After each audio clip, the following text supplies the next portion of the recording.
All right, well, like a lunatic, you've decided to take a vehicle with 112,000 miles on it on a 4,000 mile road trip. So if we were talking about an ICE vehicle, then the preparations for such a trip probably begin in church, where you try to figure out whether or not you should be praying to St. Christopher or St. Jude as you try to figure out how many miles you've got on your timing belt and hope that your transmission holds out. So I can think of very few vehicles that at 112,000 miles I would take on that long of a trip. Maybe a Toyota pickup truck, possibly. But electric vehicles, that's a different matter. So electric vehicles, they trade a mechanical complexity for a technological complexity. And so you've traded that very complex motor and drivetrain for a motor and drivetrain that has 6 moving parts. So it's not likely that there's something that's going to go wrong catastrophically with your drive units on an electric vehicle. Those types of things are probably going to creep up over tens of thousands of miles. They'll start to make noise and that kind of a thing. Now, that isn't to say that they don't fail. Certainly they can, and they do. We've seen videos of folks that have had failures. The weak link in the older Teslas seemed to be the main battery fuse as the vehicles age. In the original fuses, there was a series of fingers that would gently blow unknown to the owner, and then eventually they'd be down to the last couple of fingers, and you'd have the AC on, you'd have just supercharged, and you stomp it to get on the freeway, and then all of a sudden there you sit. Well, the new fuses solved that by actually using an explosive. So the fuse basically it remains whole until it actually physically explodes, and then the car is out of commission at that point. But again, that's only in a rare instance. The other Achilles heel of the Teslas tended to be the 12-volt battery. And what I noticed was that on these vehicles, that tended to be a bigger problem if you didn't use the car much. Now, mine had been in use, constant use, every single day. And hence the reason I've got 112,000 miles on it in 4 years. This is 2015. So the battery wasn't an issue. And in fact, that was one of the preparations for this trip. I decided to go ahead and replace the 12-volt battery. And the reason for that is that your local side of the road garage, even though they might have the right battery, probably is going to have a bit of a problem replacing the 12-volt battery in these. So even though I didn't really have any signs of an issue with my 12-volt battery, I decided to go ahead and replace it anyway. And the other thing that I did was I replaced the tires. They were about ready anyway, but I figured, well, you know, that's the other thing that's a major cause of winding up on the side of the road is a blown tire, and older tires are more prone to being able to do that than freshies, with an exception.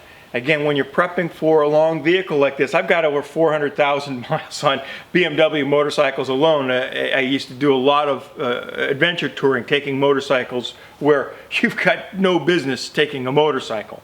And one of the things you learn very quickly when you do that is that you don't make a modification or put a new part on your vehicle just before you head out. You want to do it, you want to let it sink in for a week or two, make sure that there aren't any problems. That's when defects in manufacture are going to show up in things like a tire or maybe a battery, or that there are going to be issues with the install, something not quite tightened enough, that kind of a thing. And so you don't generally want to make a change and then head off right away. And so I put the tires on about a week and a half ago or so. I also replaced the windshield. The windshield had a crack in it. That was probably a mistake. I actually did that before we set off on a 4,000 mile trip. If I had that to do, if I knew that I was going on that 4,000 mile trip, I wouldn't have replaced that windshield. So we all know how that goes. Hopefully we'll escape that that craziness. But what's the preparation look like for an electric vehicle as opposed to an ICE vehicle? Obviously there aren't many fluids to change. I had them have a look at the brakes when they changed the tires. The brakes were still fine. That's another thing that electric vehicles have over ICE vehicles, is with the regenerative braking, I'm not even halfway on the pads, and I got 112,000 miles in the car. Now granted, I was already used to vehicles with high compression ratios that you would downshift to slow down, especially with the motorcycles. So that was just something that came naturally to me. As soon as I got the car, I set the regenerative braking on maximum, and that's where it's been the entire time. I actually took a lot of delight in learning how to modulate the throttle to control the regenerative braking. That was a lot of fun. And so as a consequence to that, I didn't replace the brakes. Brakes were fine. And so then with an electric vehicle, you want to make sure that it's efficient. With a gas vehicle, it's probably not as important. You're just going to pull over and put more gas in it if you don't notice that your tires are 10 pounds lower than they should be. So I went and trued up all the wheels, made sure that they were all inflated to 45 psi. I topped off the windshield wiper fluid and made sure that I had plenty of fiber cloths, the lint-free cloths, and Windex. So other than that, there really isn't a lot of preparation to the vehicle to do. Now then it comes to trip prep. Now we are talking about a Tesla. We're not talking about a Chevy Bolt or some other long-range vehicle. Are there any others that have 250 miles? So basically the contenders for a long trip like this would be a Chevy Bolt or a Tesla. So with a Chevy Bolt, obviously you don't have access to the Supercharger network. And so you're going to have to do some prep work as far as figuring out where along your trip you're going to charge it. And so they have a new series of chargers that have been supported by the whole Volkswagen Dieselgate and other contributions called Electrify America. And I did take a look at some of those to make, just to kind of compare them, right? To say, oh, if I was in a different electric vehicle, what would my trip look like? And they cover the trip pretty well. There was a section still as we would cross Nebraska where we would have a problem. There are two alternate routes, one through Nebraska, one through South Dakota. Both of those, they don't have Electrify America chargers at those areas that I found. And so you'd wind up having to bump charge a little bit off of a high-speed level 2 charger to get through those areas. But with the Tesla, how much pre-planning are we doing? Well, basically none. There are so many superchargers that I input our destination and saw that there were 2 different paths that I could take where there were superchargers along the entire route. And so there really wasn't a lot of pre-planning to that. So then it became a case of that my traveling companion, my lady, she became possessed with a spirit of masochism, I think. Not the least of which that she actually decided that she wanted to drive. She wanted to experience a long road trip in the Tesla as opposed to flying. And I couldn't necessarily fault her on that. We have been living kind of separate lives for a while, as in a temporary measure we've decided to go ahead and pursue what we need to. I've been doing more work at the studio, and she actually took a job in San Francisco, which forced her to take an apartment in Sausalito. And so we haven't really been spending a lot of time with each other. And so in order to remedy that a bit, we decided that we'd go ahead and drive to Minnesota. And she's got a family reunion that's going on up there, family picnic. And so that should be a lot of fun. And that's basically that. And so what do? Well, we poke in our route. We see the Superchargers along the way. We grab some snacks and we hop in the car. Now, she's also decided that she wanted to sleep in the car. Maximize the amount of miles that we can go just simply by pulling over and taking a cat nap swapping driving. She wants to try the car, so that should be a lot of fun. She hasn't driven it much, and so we'll see how that goes.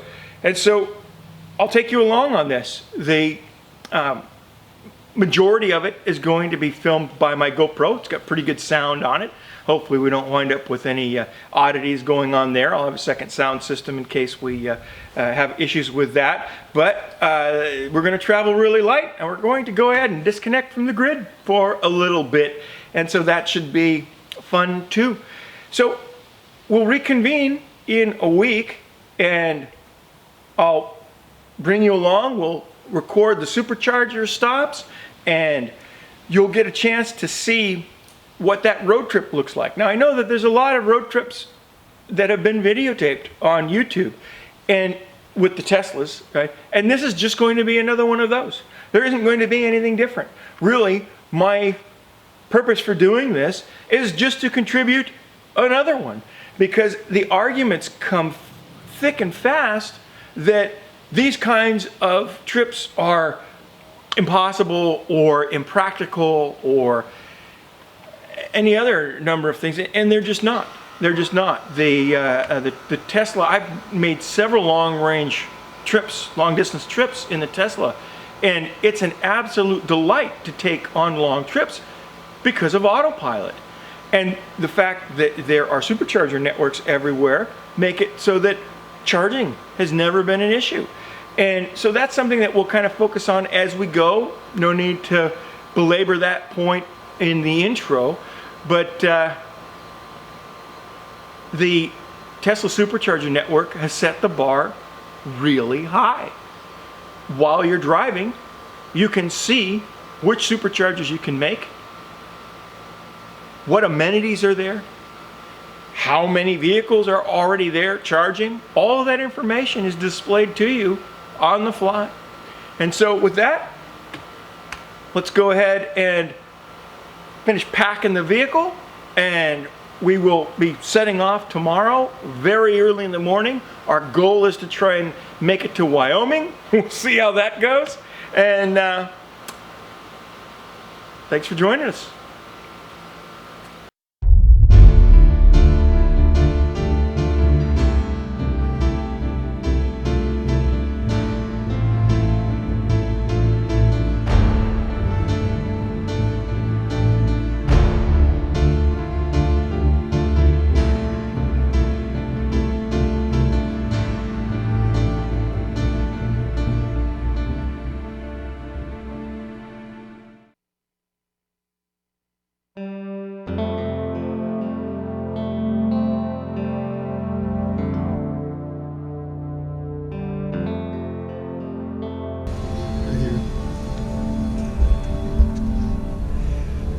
Here we are in Truckee, California, on our first stop of the journey, and I'd like to introduce you to the lovely, talented, and crazy Stephanie. What? Well, this was your idea. It was my idea, yeah. God, so. Hold it for you. Oh, we got it. Thanks.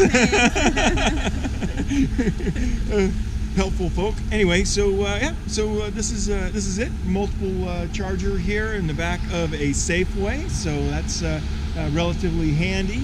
And we're going to go ahead and grab some coffee and walk around, see what's here, and then we're on to Winnemucca, Nevada. Winnemucca.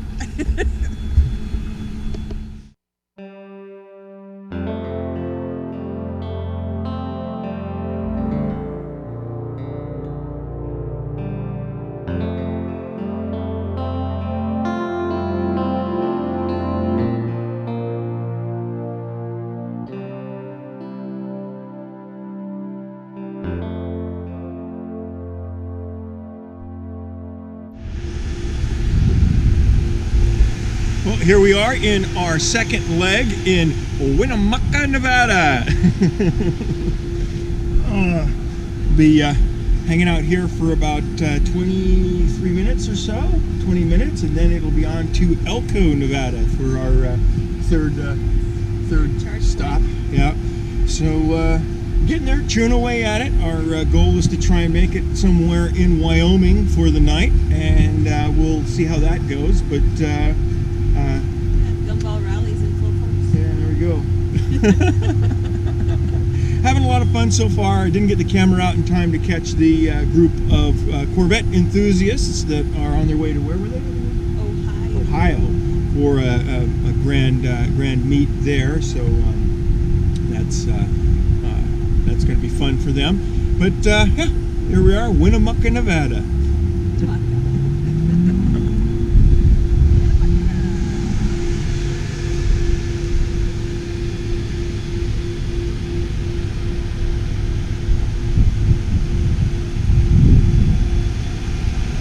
Winnemucca, Nevada.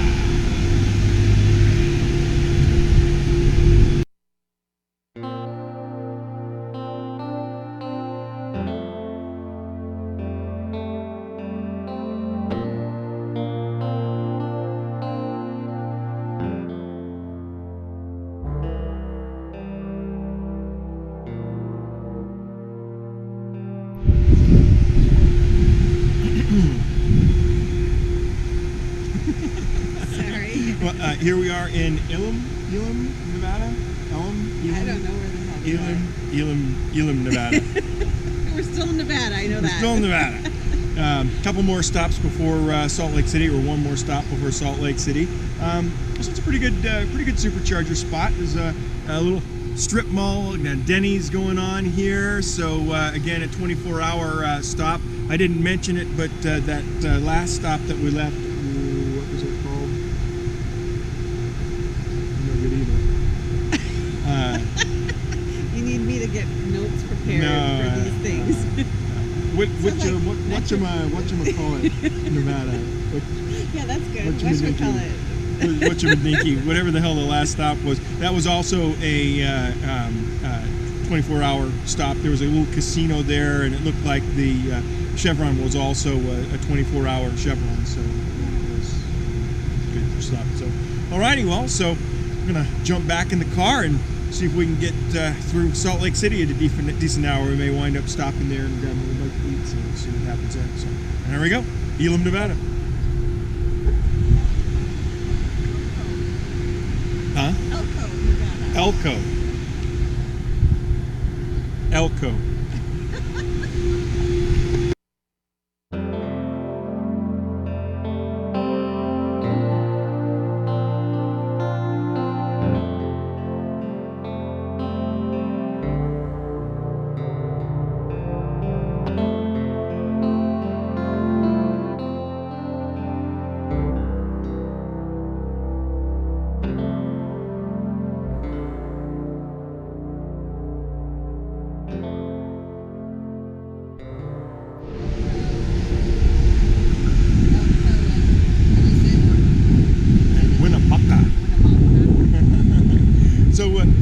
Here we are at the Wendover Supercharger, and it's an interesting place. It's right next to a huge salt flat.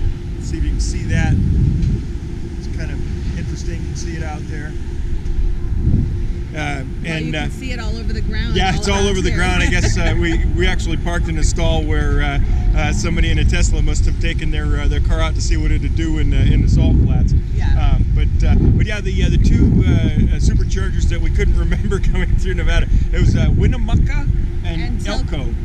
Yeah, and so those are the two that we hit to come here, and Truckee. We did Truckee. Well, we did Truckee to start off with. Yeah, we checked in there, and then so we're at Wendover, which is the last of the Nevada stops. Yeah. And our next stop, we were going to stop in Salt Lake City, but there's actually more amenities in the stop just before Salt Lake, so we'll probably stop there. It's I'm doing really well with these, aren't I? So we'll check in with the proper spelling and give you a quick once over of that area too. But this area, it also has a casino. I'll show you that. And a Chevron with some bathrooms. There's a Rainbow Casino all the way over there too. Yeah, That's a bigger casino. So again, a nice 24-hour stop if you have to pull in and use the restroom or grab some coffee or something. It looks like this place is open 24/7. Yeah. So that's about it. So we'll see you as we approach Salt Lake City. Okay.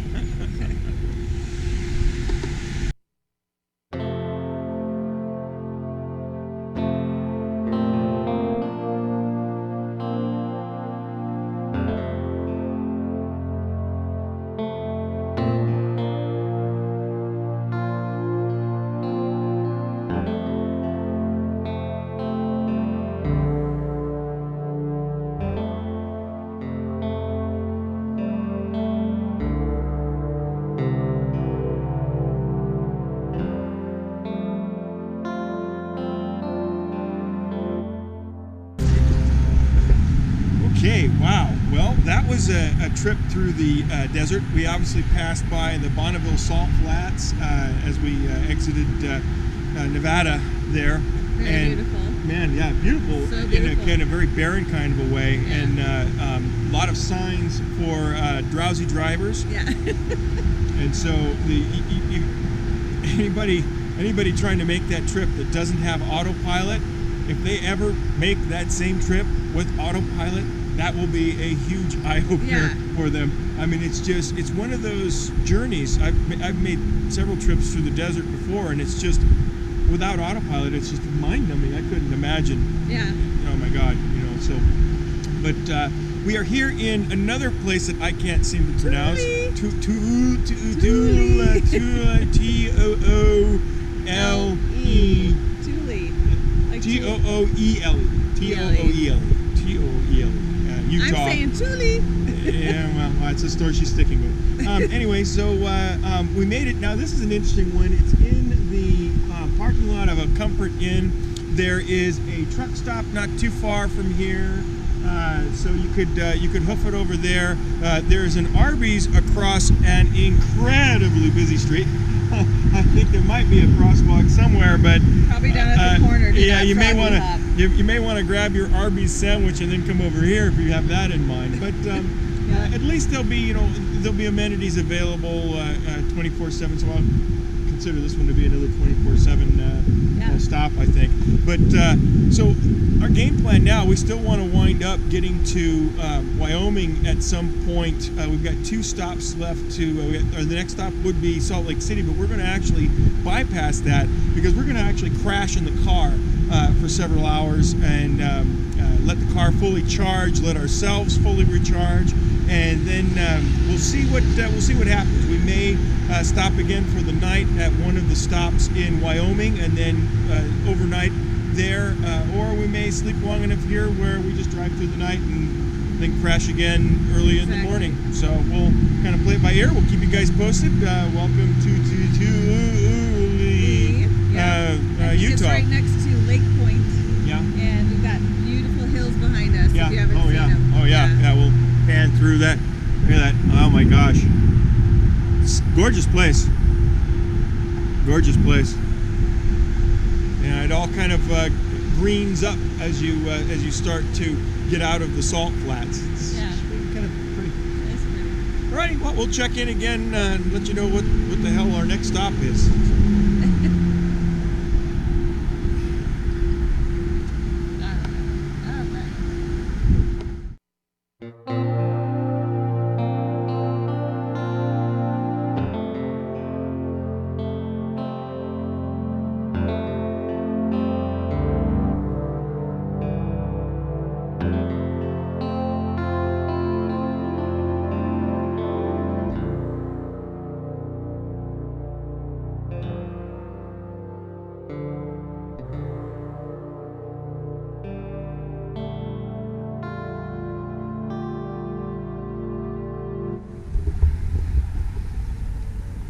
Well, all right. Well, we're here still day one. We are at the EVANSTON, Wyoming Supercharger. And what time is it?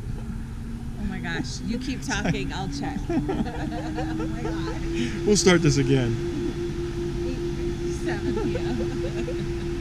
Okay. Well, at least we knew it was EVANSTON, Wyoming. So we're at Evanston. I got one this time. You did. Yeah. Evanston, Wyoming. It's not quite 9 o'clock, day one. We're making really good time.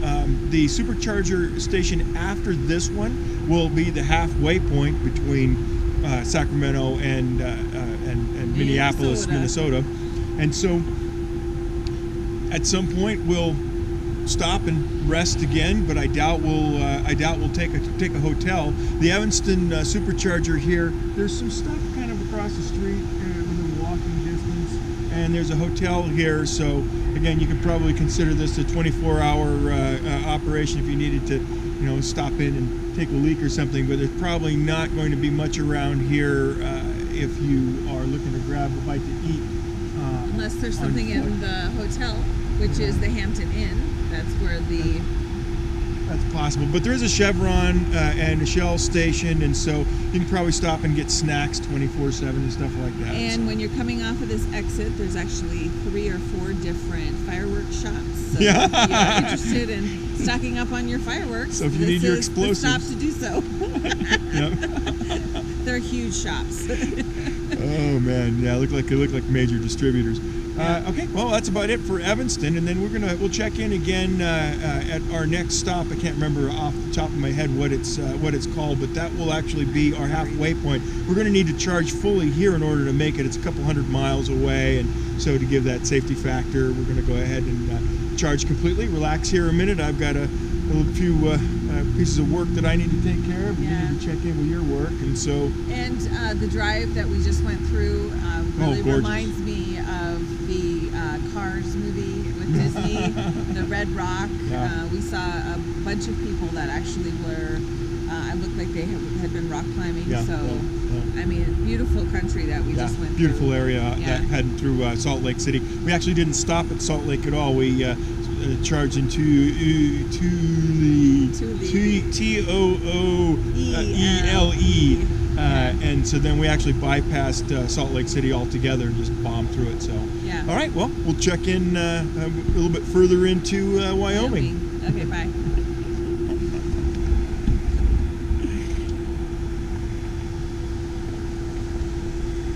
Fun stuff.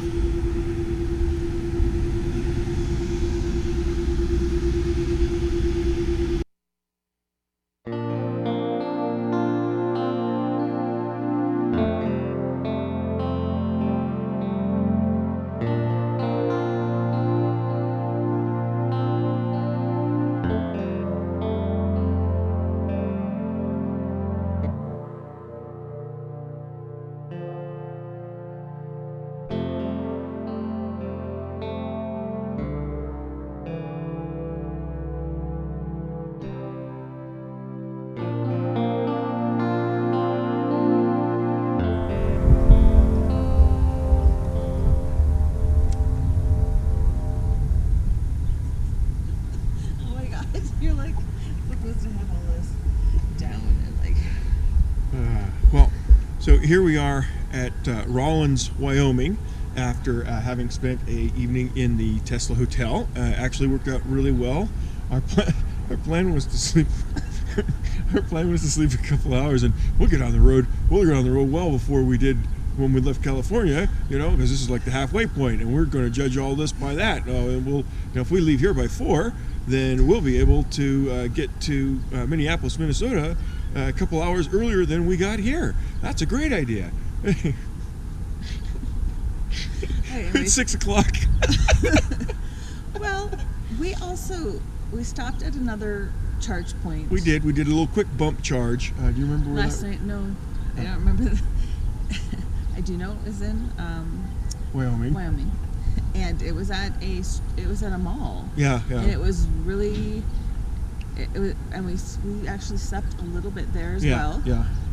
And it was just kind of a weird vibe there. Yeah, so we got on the road, and we didn't get to this place, which is part of Fairmont Marriott. And we didn't get here till like 2, and then everything's closed down. So then we had to go find a bathroom in the town, which there's one liquor store that we're able to gas find a station that we there. found, which is awesome.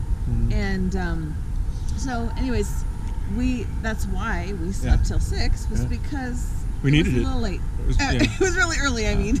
But yeah, they lock the hotel up at night, and there isn't really anybody there, a bellman or anything. You have to. There's a phone there that you can call. It's like, oh, we're not going to do that pain in the ass for a bath. First of all, there's no instructions. Well, that's not. We're good with no instructions. We can wing that. But at any rate, the smell here is really interesting because apparently they do a lot of crude oil refining around here, and so not the most pleasant place to spend if you're susceptible to strong odors. But if you're really exhausted, it's not going to matter. Yeah, if you're really exhausted and sleeping in your car, it's not going to matter. So we're going to collect our thoughts a little bit and get on the road, and we'll talk a little bit more about it. Right, show them the rail yard and the. So, and then just over there, I'm seeing some tanks. I think that is where the refinery is over there, especially given the direction of the wind and the fact that I can smell it. So, anyway. That's about it. So we'll touch base a little bit later after we're less giddy and we're awake. Yeah, and awake. So we'll check in. But we are getting on the road. Yes, we are. In fact, right now.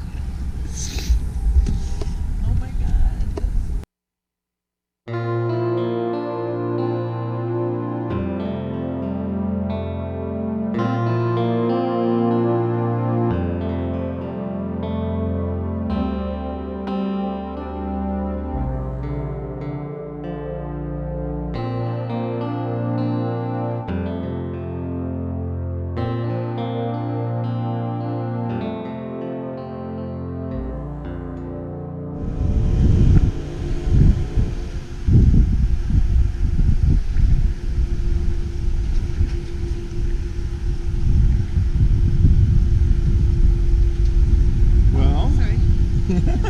Well, welcome to Wheatland, Wyoming, and it was a nice drive. Our last stop was at Rawlins, and we decided to crash there for the night, obviously, as you saw. And there wasn't a lot open there, and so though we got a really good night's sleep, we actually wound up oversleeping, if you can believe that. But so in Wheatland, there's not a lot, depending on what route you take. We were routed through the mountains on our way to South Dakota, and then obviously to Minnesota. But in the direction that it routed us, we thought that, oh, there's going to be, at this interchange or that interchange, there'll be a spot to get a cup of coffee or this. Nope. Nothing. Nope. So before you leave Rawlins, make sure you have a cup of coffee and a little snack, because that whole way there's nowhere to stop. Yep. So, but now we're on our way to. I always remember these right up until the time I'm about to say it.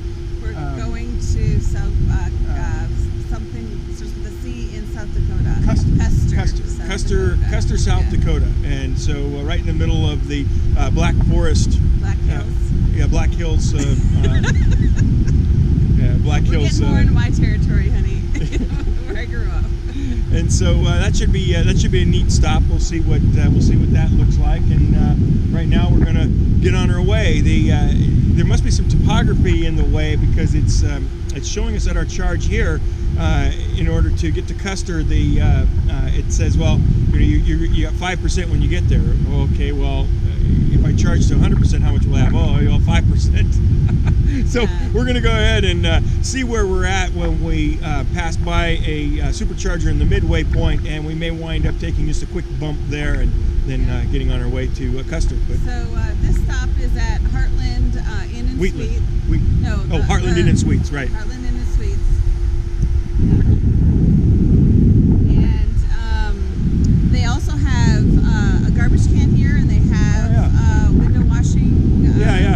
Kind of like a gas station type thing. Yeah, definitely. So, and then they have a full breakfast in there. Of course, I didn't have a full breakfast, but they do have a restroom and coffee, so that's always a good thing. Yeah, and big shout out, kudos to the guys who are running Heartland, because having that window washer there, it really shows that they understand what's going on with the Teslas, with And a place we that don't you stop can at dump your gas. garbage, Yeah, yeah. you know? We don't stop at gas stations, you know.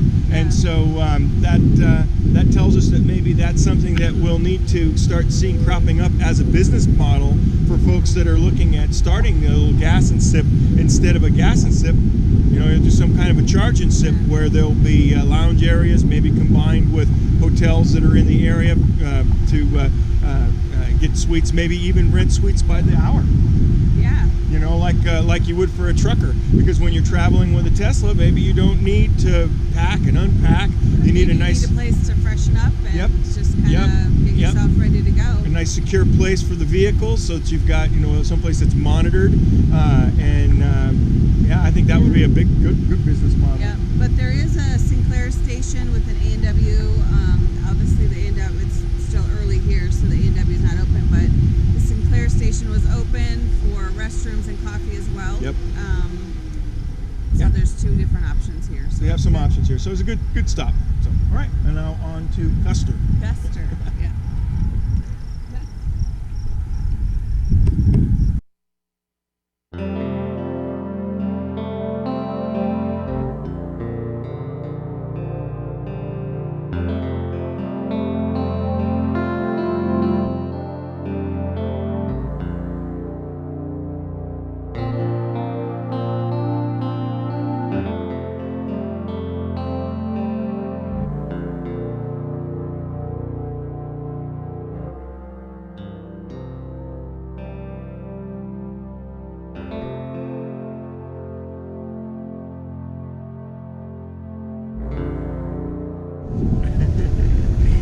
So, well, we made it to Custer. It was a bit of slow going, a lot of traffic. They were doing a lot of road construction, so they're flip-flopping the direction of traffic. They had at one point they actually had only one lane open, and so then they were alternating northbound and southbound traffic on that one lane. So that was kind of interesting.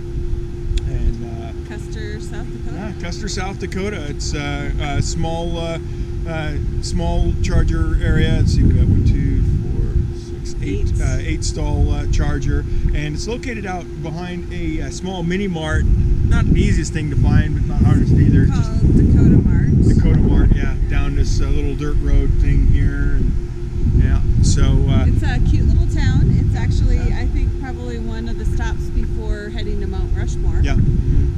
It was 22 miles from here to around Rushmore. Something like that, yeah. So it's a great little area. Yep, I think it's probably, you consider this a daylight stop, though. I have a feeling that most of this place rolls up its streets at night, so it might be a little difficult to find Early, facilities, in the evening. I don't believe that market we were in was a 24-hour market, so. No. But still a nice quick spot to stop and charge. It seems to be right kind of in the middle of several different transitions. If you're going either north, south, east, or west from this area, this seems to be one of those superchargers that tends to be a small hub, but probably not for a full charge, probably just mostly bump charges to make sure that you make it to other areas. It's pretty similar with us right now. We're about 40 minutes or something like that. I was saying that we'd be here 35, And 40 then we're minutes. going to Murdo is our next next stop. South Dakota is Yep. our next stop. So, so we'll check in there.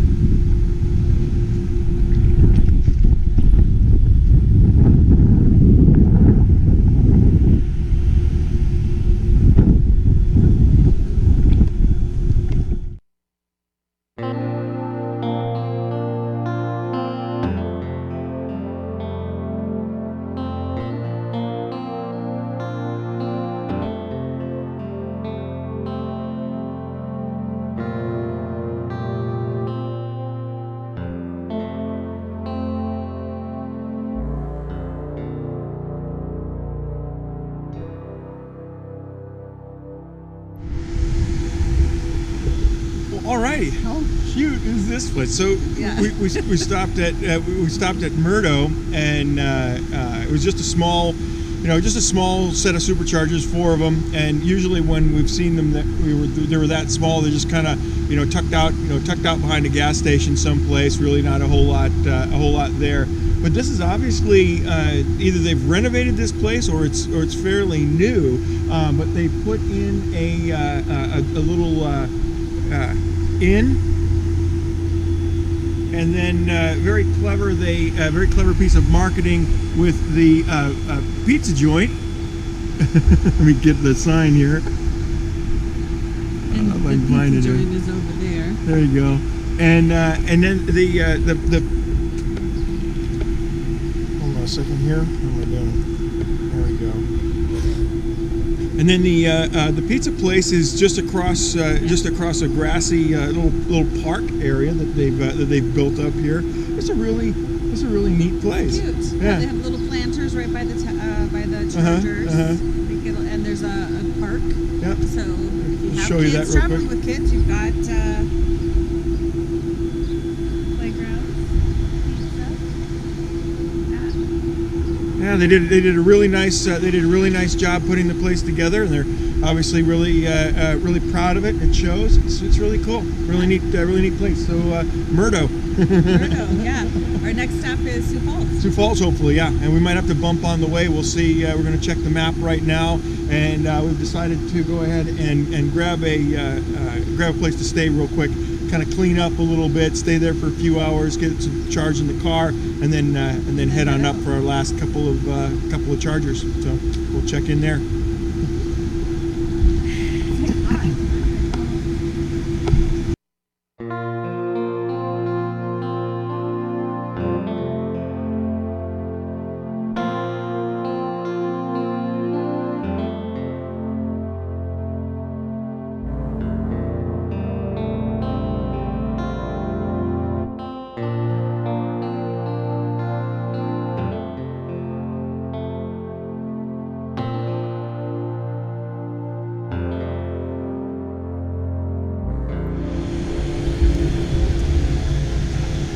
Well, here we are at Mitchell, South Dakota. South Dakota still. Okay, Yeah. good. Whew, what a day. Long day of driving. It's been a long day. So we're doing a really quick pump charge here in Mitchell to get us into Sioux Falls, where we're going to go ahead and take a hotel room for the night and take a quick shower, relax a minute, and then Get some sleep. Yeah, get some sleep. Hit the road early in the morning, and then finish our trip up to Minneapolis, Minnesota. And so we'll check in a little bit tomorrow, maybe when we leave. But other than that, it'll probably be catching you on the flip side, and when we return back. So. Yeah, there's 6 chargers here, and there's a couple of eating a Dairy Queen and a Goodwill. So they'll probably, obviously close down at 11. I reasonable. think we said. Well, the Dairy Queen, I think some nights are open till 10:30, some are open till 11.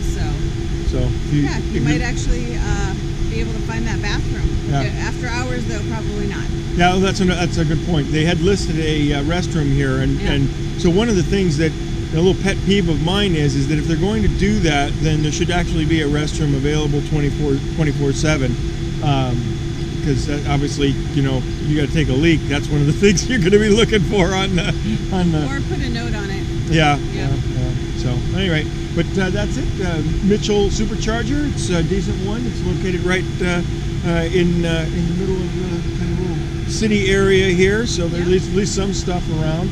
And all right, well, we'll catch you when we get to Sioux Falls.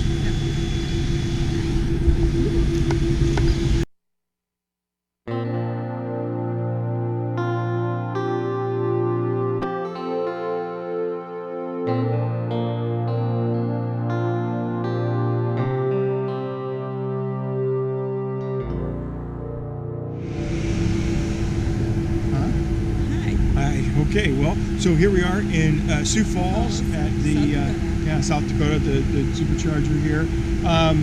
It's a decent sized one, and there's a lot going on. I don't know how 24 hours this place is, but certainly there's quite a bit here. I don't know what else to say about that. There's an emergency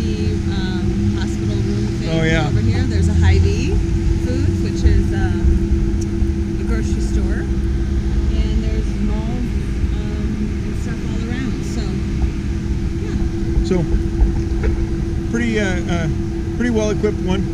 Yeah. If you get here really late at night, finding a bathroom might be a problem, but